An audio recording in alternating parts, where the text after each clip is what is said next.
बिस्मिल्लाहिर्रहमानिर्रहीम। अस्सलाम वालेकुम नाज़रीन। आज बरोज़ बुध 23 दिसंबर है और आज इस्लामाबाद में क्योंकि हम देख रहे हैं कि पुलिस लाइंस में पासिंग आउट हुआ, पुलिस से वज़ीर-ए-आज़म का ख़ुसूसी ख़िताब भी हुआ। उससे पहले जो वज़ीर दाखिला हैं शेख रशीद, उन्होंने भी पुलिस के साथ जो है वो गुफ्तगू की। आईजी इस्लामाबाद हैं और बाकी जो दीगर के ऑफिसर हैं उन्होंने भी बात की। और वज़ीर-ए-आज़म की जो गुफ्तगू थी उसमें हम देखा कि वज़ीर-ए-आज़म की गुफ्तगू से चंद लम्हे पहले बल्कि वो खड़े हो गए थे स्टेज पे आकर, फिर शेख रशीद ने दोबारा से उनको किसी ने याद दहानी कराई कि इस्लामाबाद पुलिस की जो तनख्वाह है, उस जो मरात हैं वो पंजाब पुलिस के बराबर कर दी जाए। जिस पर उसके बाद वज़ीर-ए-आज़म ने ख़िताब किया। उन्होंने पुलिस के रवैये के ऊपर क्या बात की, उन्होंने तनख्वाह के हवाले से क्या बात की, उस पर आपको डिटेल पूरी बताते हैं। एक तो फिर इमरान खान ने अपने भी कुछ उनके साथ जो इंसिडेंट आए हैं उन्होंने भी शो की, उस पर बात की। और इसके साथ साथ उन्होंने बात की कि इमरान खान ने जो, अगर हम पहले ये बात कर लेते हैं कि जनाब कि पुलिस जो है वो किसी भी माशरे के लिए बड़ा अहम रोल प्ले करती है। उन्होंने दो बातों पर बड़ा ज़ोर दिया कि सरहदों की हिफाजत जो है वो आर्मी करती है और सरहद से अंदर जो है शहरियों की जान और माल की हिफाजत जो है वो पुलिस करती है। और पुलिस जो है वो अंग्रेज़ दौर से लेकर अभी तक पुलिस जो है वो अपना रवैया तब्दील नहीं कर सकी। आवाम के अंदर जो है वो पुलिस का जो खौफ है, आवाम के अंदर नफ़रत है, वो उसको दूर नहीं कर सकी। और उन्होंने KPK पुलिस की कुछ एग्जांपल्स भी दिए और बार बार देते हैं कि KPK पुलिस में तकरीबन 500 से ज़ायद जो अफसरान थे, एहलकार थे, वो शहीद हो गए। नफ़रत पुलिस के ख़िलाफ़ थी, लेकिन उसके बाद जो है वो पुलिस में रिफॉर्म्स लाए गए KPK में। और उसके बाद वही आवाम थी जिन्होंने उन्होंने ज़िक्र भी किया कि पेशावर में, मर्दान में पुलिस के हक़ में रैलीज़ निकाली गई। आज क्योंकि आप अगर बात करें पंजाब पुलिस की और सिंध पुलिस की, तो उनकी जो हालत है वो आपके सामने है। आवाम के साथ जो सलूक होता है वो भी आपके सामने है। झूठे पर्चे जो दिए जाते हैं और कई ऐसे मामलात हैं जिसमें पंजाब और जो KPK सिंध पुलिस के एहलकार ख़ुद मुलव्वस होते हैं। ऐसे कई केसेस आपको मिलते हैं जिसमें पुलिस बड़े हद तक मुलव्वस पाई गई है। अभी रिसेंटली कई ऐसे वाक़यात हुए हैं जिसमें इस्लामाबाद पुलिस भी जो है वो मुलव्वस पाई गई और अदालतें उनको छोड़ देती हैं। अदालतों से वह दोबारा रिहा को आ जाते हैं। आपने देखा होगा कि एक बहुत बड़ा गैंग इस्लामाबाद से पकड़ा गया था जो हम देख रहे हैं कि मुख्तलिफ आपको चौक चौराहों में आपको नज़र आते थे मांगने वाले, उनकी सरपरस्ती करता था। यानी इस तरह की पुलिस एहलकार मौजूद थे कि जो मांगने वालों की सरपरस्ती करते थे। फिर कई ऐसे क्राइम्स होते हैं जिसमें पुलिस जो है वो मुलव्वस होती है। एनी हाउ, सबसे पहले तो वज़ीर-ए-आज़म इमरान खान ने अच्छी खासी क्लास ली है पुलिस की।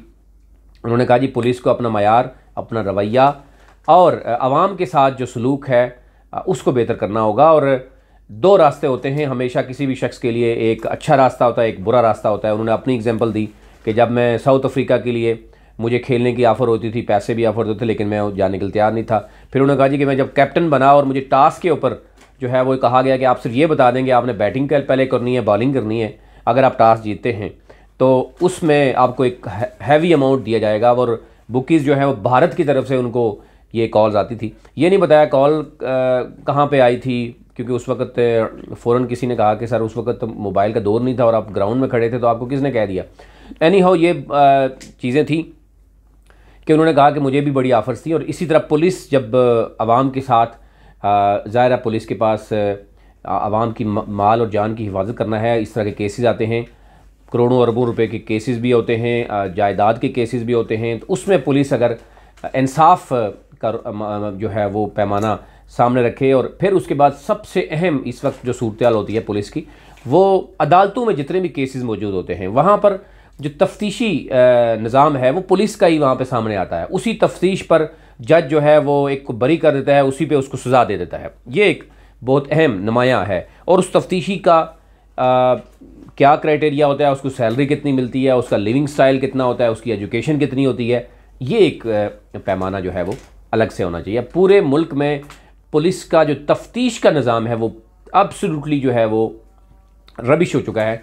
उसके लिए अलग से पढ़े लिखे अगर आप लेवल के, आप SP लेवल के लोगों को उस पर लगाएंगे तो शायद कोई मामला तो होगा। जब एक ASI या उससे भी कम उसको अब उठा के एक बड़ा केस दे देंगे और वो उस केस को फिर जहाँ जहाँ से उसको कुछ मिलता है वहाँ पे वो ज़मीनें चेंज करते होते आता है। रोज़ाना की बुनियाद पर हमें कई इस तरह के इंसिडेंट जो है वो नज़र आते हैं।